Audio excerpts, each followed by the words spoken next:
Buenos días, gracias a todos los patrocinadores, en especial a Affinity, por permitir hacernos cada semana las clinical lectures, con las cuales yo aprendo un montón y espero que hoy puedan aprender también. Haré la charla en inglés, fue un reto que nos fue pedido y bueno, lo acepté. So let's start. I'm going to talk about moderate heat burns. And what is it? It's a burn injury to the skin that happens for, the cause is a long period of time that the skin is exposed to a moderate heat. We're talking about more or less 40 degrees. The most common cause are heating pads. And this is the motive why I'm talking about this today. This is not that rare. We see it quite often, and it's really important to know how to recognize these injuries, because unfortunately, the most of the times we do it.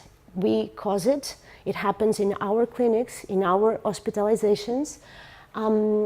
Actually, in the States, is one of the most important causes of complaint of owners, and it can bring us legal issues. So, and it's a very specific presentation of burns, of burn injury. So let's talk, in 2006, this paper made in America, the authors referred already that the most of the cases of burns were caused accidentally in the clinic. So it doesn't happen just here. I'm going to talk about burns in general, to explain etiology, pathophysiology, and then the clinical presentation. I'm going to focus on these specific presentations. Usually I'll bring two cases just to represent two different presentations of moderate heat burns. Then we'll talk about generally, burns in general, about therapy and prognosis. And I based this presentation on a paper of 2016 of veterinary medicine and the guidelines of human medicine of wound management of burns of 2016. Etiology. There are many causes of burns. The most common are thermal burns, but it can also happen with chemicals, electricity. Usually, in veterinary medicine, in small animal practice, we see most often burn injury to the skin, but other organs can be affected, especially if it is a burn caused by fire. Smoke inhalation can bring really serious complications, and those cases must be referred to a burn unit. But today I'm just focusing on thermal burns and the ones that cause, I'm just focusing on dermatological lesions. So we can burn the skin with high temperatures. It doesn't take long. It's pretty quick, above 70 degrees or so. Fire, hot metal, boiling liquids, hair dryers, a common cause. It's quick to burn. And moderate heat burns that happen with moderate temperatures, these ones must be in contact with the skin for more or less 1 to 6 hours to start causing injury. And so today we are going to talk about these two specific presentations. One, the cause, the heat source is heating pads or any other device that we use to prevent hypothermia. And the other one is acute sun exposure. So the source of heat is the sun. In general, pathophysiology of burns can be explained by the Jackson's model. That explains that whenever a burn happens, we have a coagulation zone, which is the zone of maximum damage to the skin, and the skin suffers necrosis. Then we have a stasis zone around it. It's a zone of hypoxia, vasoconstriction. Actually, it's the zone that if we don't do nothing, or if the if the hypoxia goes on, it becomes a coagulation zone. So this is the focus of our treatment in the first days or hours. And then we have a more peripheral hyperemia zone where all the acute inflammation happens. So we have vasodilation, erythema, pain, edema. Seeing this applied in a practical example, this is a dog from here. It's pretty obvious that it has a big lesion here, but I really want to focus on this one because it really suits on the Jackson's model. Okay, so as we can see, we have here this point that we can see already some necrosis going on. We can imagine that this is going to progress to a scar. And then we have this zone around that is pretty white, pale. And then we have a peripheral zone of erythema. Okay, so this would be more or less what Jackson's model explains. Burns can be classified by depth of lesion. Previously or historically, we used the terms of degrees, first degree, second degree. Nowadays, we prefer terms like superficial burn or partial thickness. So in veterinary medicine, we usually divide in these 4 types: superficial burns that affect the epidermis, partial thickness that can be superficial partial thickness, or deep partial thickness if affects superficial dermis or deep dermis, and then we have the full thickness burn. In the superficial burn, what happens is that first we just have lesions on the epidermis. So basically the cells that are affected are keratinocytes that suffer necrosis, they die, and they stimulate the upper dermis to develop inflammation. So usually we have erythema, we may have edema, but the lesion is dry. It's just the epidermis that is affected, and it can be painful.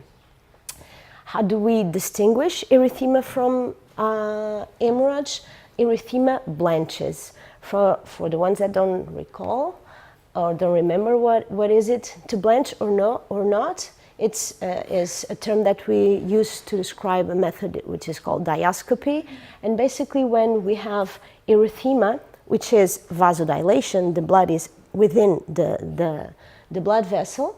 If we make pressure with a glass slide, we compress the vessel and the erythema goes away. So if it blanches, it's because it's erythema, not hemorrhage. So as you can see here, red, we pressure and it becomes white.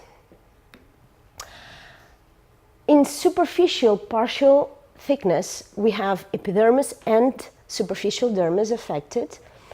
In the superficial dermis, the vasculature affected is really microcirculation, and usually within the first 24 to 48 hours, microcirculation is recovered. The lesion clinically is moisty. We see erythema, but it still blanches because it's really a superficial injury to microcirculation. And it can be painful. This is a case that we see just 2 days ago. And here, in this area, when we did dioscopy, pretty much everything went away and blanched, and a few spots were red. So part of this lesion was superficial partial, and part of it wasn't. And it was this, deep partial thickness. So this one, deep partial thickness, affects the epidermis, the superficial dermis, and the deep dermis. The vasculature is more profoundly affected. The nerve endings are also. Sometimes nociceptors are affected, and this may reflect that sometimes we have pain, and other times we have hyposthesia. The lesion usually, because the blood supply is already really affected. We have, it's a pale lesion, as we can see here in the center, or it is red, but it does not blanch, meaning it is hemorrhage already. As we can see here, if we put the slide, it will go away, erythema, but not here. This is not erythema anymore. This is hemorrhage. Then we have the full thickness burns, which affect epidermis, dermis, panniculus. It can go further to bones, tendons, muscles. This is a picture of a full thickness burn with 7 days, more or less, and we can see that it's bloodless. It is a necrotic lesion, a vascular. Usually the skin is white. It seems like leather. It can be grayish or black. It may become extremely dry and thick.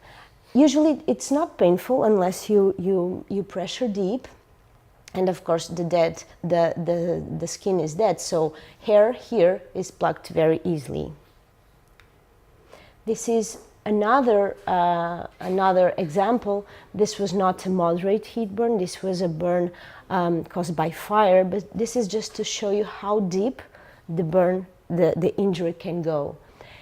It is important to know that in this kind of burns, more or less, initially the microbiota, the gram-positive bacteria initially start to colonize the wound, but as the time goes by and more or less by the 3rd or 5th day, other bacteria can provoke infection, and Pseudomonas is one of the frequent ones. So we must be aware that this can get really infected. In this paper that I mentioned of 2017 of veterinary medicine, there is this nice table that summarizes all the key features of each of these burns that I've just talked. So clinically, as I said, burns, the most frequent ones, thermal burns. I'm not going to talk about frostbite or high temperature burns. I'm just going to talk about moderate heat burns, and I'm going to talk specifically of these two kinds of presentations. And let's start with heating pad burns.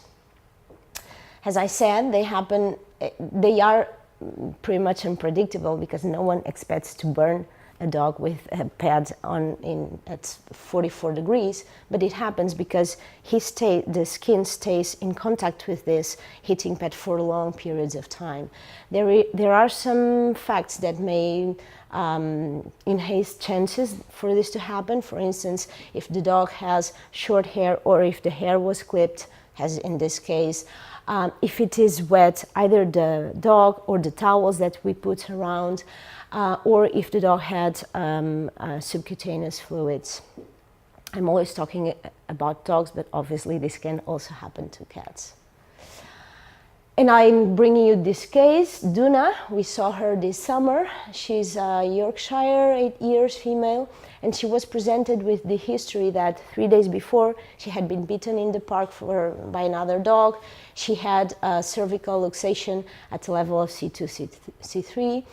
Everything of general blood work was normal. Abdominal ultrasound, X-rays, all normal.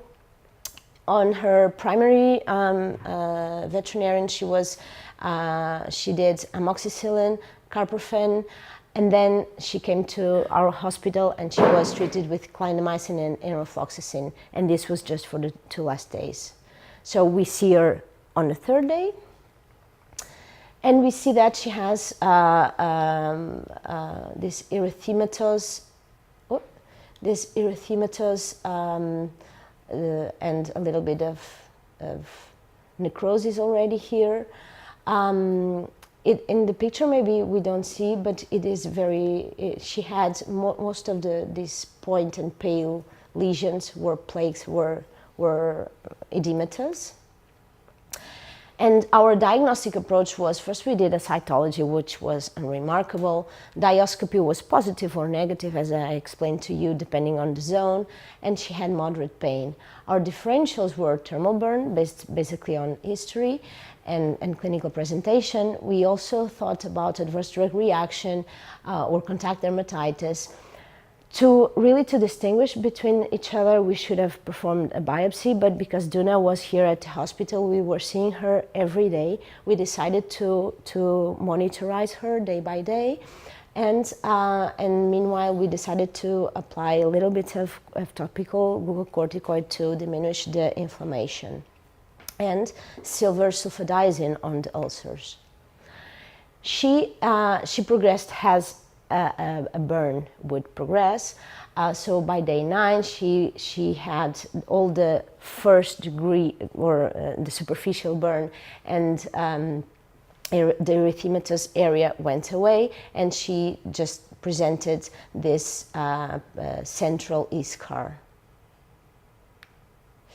And then by 1 month later, all the wound healing went like burns usually do, by retraction and reepithelialization, and this is how she progressed. It is pretty obvious here, the retraction and the scarring.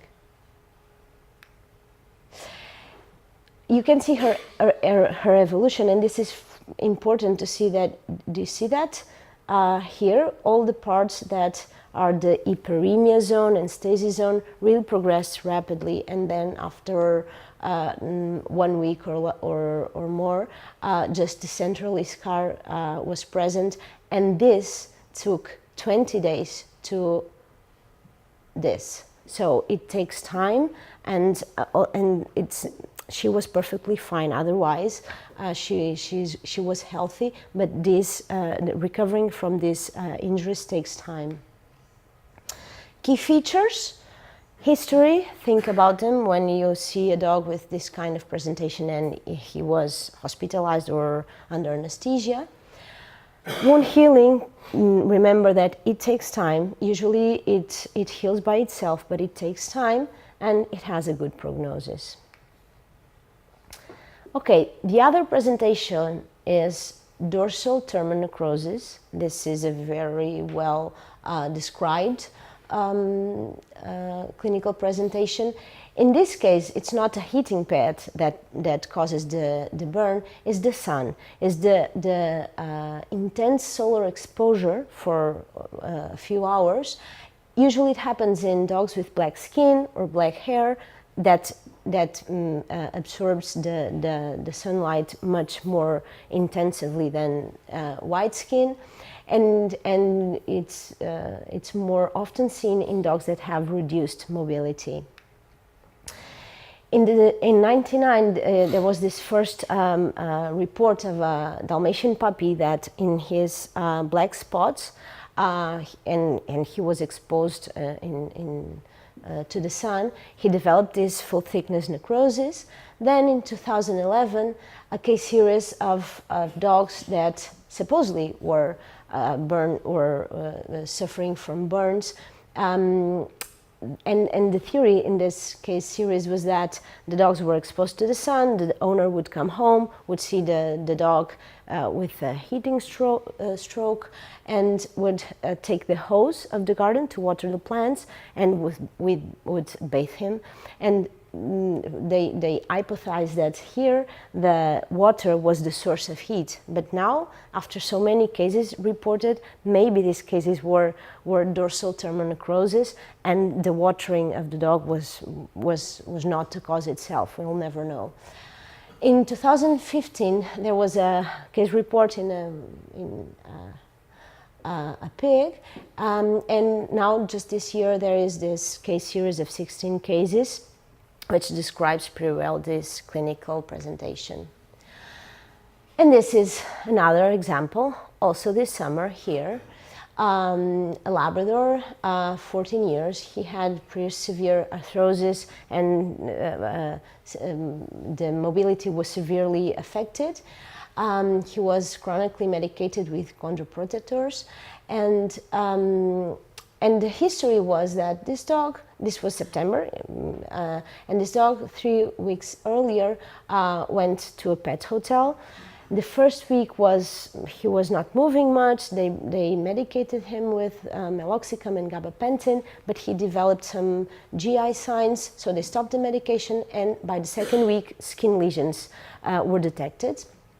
The dog was checked out, came home, and in between this period and the visit, 10 days went through, and in the 4 days, the first 4 days, they applied topical gentamicin, and primary vet did injectable glucocorticoids. Didn't get better, and the 2 previous days to the consult, he was doing topical chlorhexidine and enrofloxacin. This is how he presented. As you can see, he had lesions, dorsal lesions here. Remember that he spends most of his time of day laying down. So this is, in Ron, this was the part exposed to the sun. He had lesions also in the elbows and pressure points. And the lesions were these nasty scars with purulent discharge underneath. On the other side, the same thing. So underneath this scar is a necrotic tissue and a suppurative lesion. Our differentials were again thermonecrosis, thermoburn, and drug reaction. He was medicated with a few drugs that could cause it. In this case, we decided to biopsy, and meanwhile, we decided to do an scar debridement. We kept enrofloxacin because, if you remember, he was just 2 days on enrofloxacin and he had already the lesion. So if it was a drug reaction, it was not to enrofloxacin, and we started silver sulfadiazine. This is just to show how the scar is. So the scar is necrotic tissue, and it should be removed. And underneath, usually this is this bed of granulation tissue. This was his biopsy, as you can see here. So here is epidermis, and here starts the necrosis that affects the epidermis and the superficial dermis, and then we can see also inflammation in deep dermis and affecting the panniculus. In this picture, it is pretty obvious that epidermis is really severely affected. Epidermis, if you recall, has the stratum corneum, and then it has the living epidermis, where keratinocytes in this picture are severely affected. They are pale. We cannot distinguish very well the limits of the cell. And then there is epidermal-dermal separation, and also the collagen fibers are pale, and this reflects the lesion histologically. In this one, you can see you see that the stratum corneum is like fading away the color, and you cannot distinguish here anymore any keratinocyte. All these cells are dead. Also, the collagen is affected, and it's not just the superficial epidermis that is affected, as it goes into the pannicule, the hair follicle here. Watching this more closely, see how the hair follicle epithelial cells are not seen anymore, and the old hair follicle is fading away. So Ron went to his primary vet that was very kind and sent us some pictures, and he progressed as a normal burn would progress. This was by 1 week later, and I don't have pictures, but we spoke with the primary vet, and more or less everything was resolved more or less in the 6th week. So dorsal thermonecrosis, key features, and what do we know from this paper? Most of this, it was 16 cases, most of them happened between May and September. Most of them were in dogs with dark hair. Some of those had just brown hair. And these dogs went to a long hike on the mountain or a long walk or running. Just 5 of them were left outside unattended. In average, all dogs were exposed more or less 1 to 6 hours. We are not talking about unusual temperatures. We're talking about more or less 24 to 43 degrees and an average of 33. It happens here in Catalonia all the time in summer. Just 4 of the 16 dogs had a heat stroke a few days earlier. And the owners detected the lesions between 2 to 10 days and a median of 3 days. So more or less by the 3rd day, we start to see owners start to see the lesions. Almost all dogs presented a really really extended lesions affecting almost all dorsum. The lesions are very typical. They have this serpiginous, linear aspect. Most of them presented erythema, ulceration. E-scars were seen in half of them, and more or less half of them had secondary infections. And now, again, to the general picture, how do we approach this kind of injuries? 3 things are important here. Timing, because we don't treat this wound the same way in the first few days as we do it 1 or 2 weeks later. Depth of the burn and extension. So the first thing to do is hydrotherapy. Whenever we see a patient in the first days with erythema mostly, and we suspect of this, we should do hydrotherapy. Don't use cold water or ice, because instinctively we tend to do that, because we provoke vasoconstriction, and this would make hypoxia more intense, and we don't want that. So use water more or less at 12 degrees for 15 to 30 minutes. Do not immerse the dog or the cat, because you want to cool down the wound, not the entire animal. Topical corticosteroids, use it or not? Well, what we know is from human medicine, there are no studies that clearly show you that with or without glucocorticoids you have better results, but in these guidelines of 2016, it is the expert opinion that corticosteroids should be used topically in the first 24 hours to reduce edema, vasodilation, erythema, etc. Because reducing the inflammation in the beginning, it reduces the pain and can enhance wound healing. There is this paper then that they tested rats with and without glucocorticoids and with burns. And they saw that with prednisolone, in the first 24 hours, the hypoxia area, the non-perfused area, was reduced. And this reflected in accelerated angiogenesis and quicker wound healing. So topical corticosteroids, yes, but for the 2 first days, and don't use it from the 3rd or the 4th day, because by this time, this is demonstrated. By the 4th day, it delays wound healing. What about antibiotics? We know that antibiotics systemically shouldn't be used unless you have an animal that is really, really prone to develop sepsis. You shouldn't have to use a systemic antibiotic. You can use topical, and the one that has better results either in human medicine or veterinary medicine is silver sulfadiazine. It is broad spectrum, it has no important side effects, and the only thing is that it may delay a little bit the separation of the E-scar to the necrotic tissue. You can also use others like bacitracin, polymyxin, neomycin.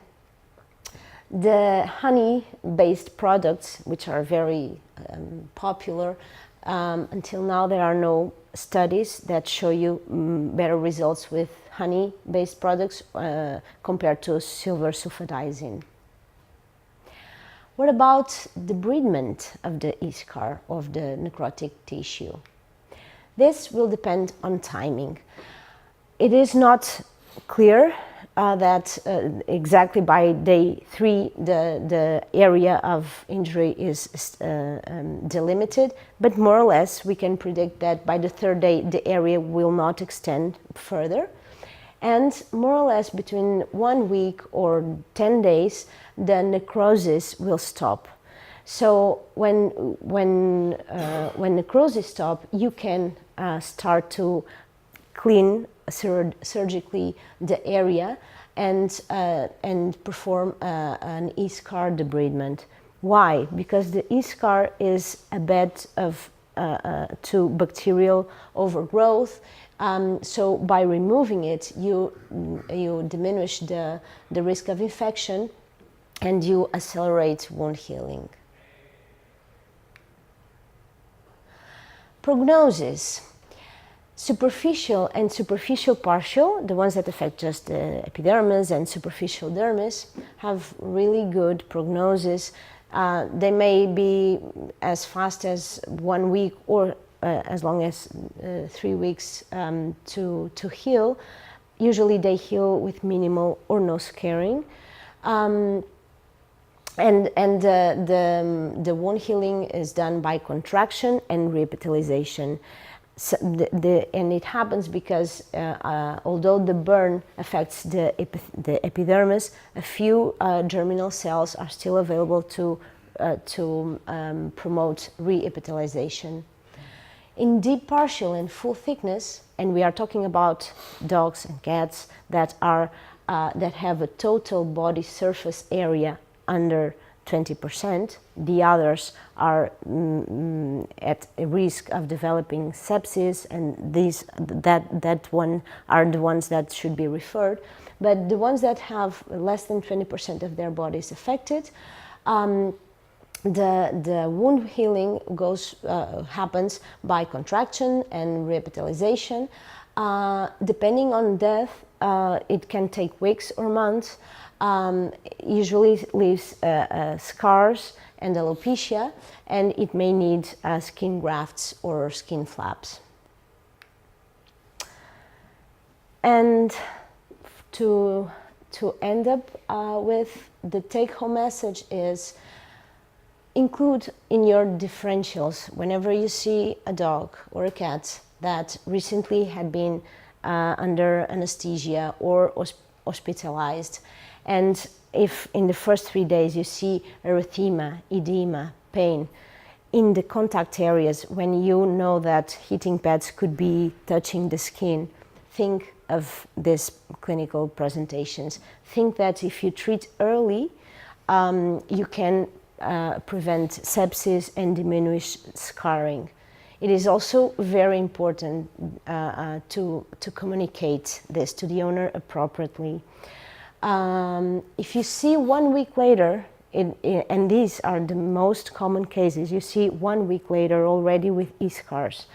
And when you see at that point, all you can do is prevent further necrosis, perform debridement of the eschars.